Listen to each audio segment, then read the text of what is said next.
They blamed me before I even opened my mouth, but they had no idea who I really was. Don't forget to subscribe. Your support is what will help us reach our first 2,000 subscribers. The rain was still dripping from Jordan's jacket when he stepped into the boardroom, a place he'd been summoned to, not invited. 4 white executives stared at him like he was an intruder, not the cybersecurity expert they'd hired to stop a breach. One of them, with a smug smile, slid a folder across the table. "You people always find a way to twist the rules," he said, as if the words were casual. Another whispered loudly, "Probably the one who caused the problem. In the first place, I carried the same accusation. Guilty. Untrustworthy, less than." Jordan's chest tightened, but he said nothing. He watched their arrogance spill.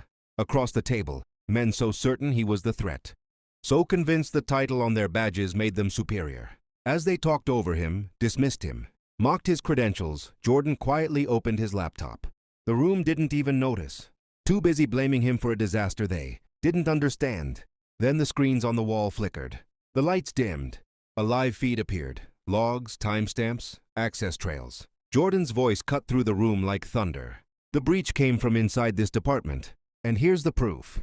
Silence. Heavy. Total. Every face that once held suspicion now filled with shock.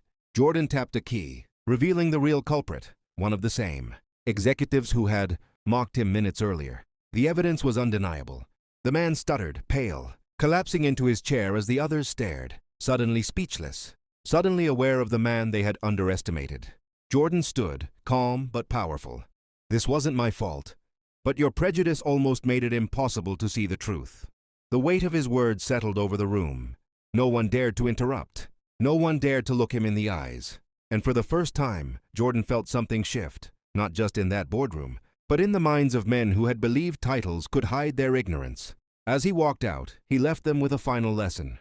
Respect is not optional, and justice doesn't bow to assumptions.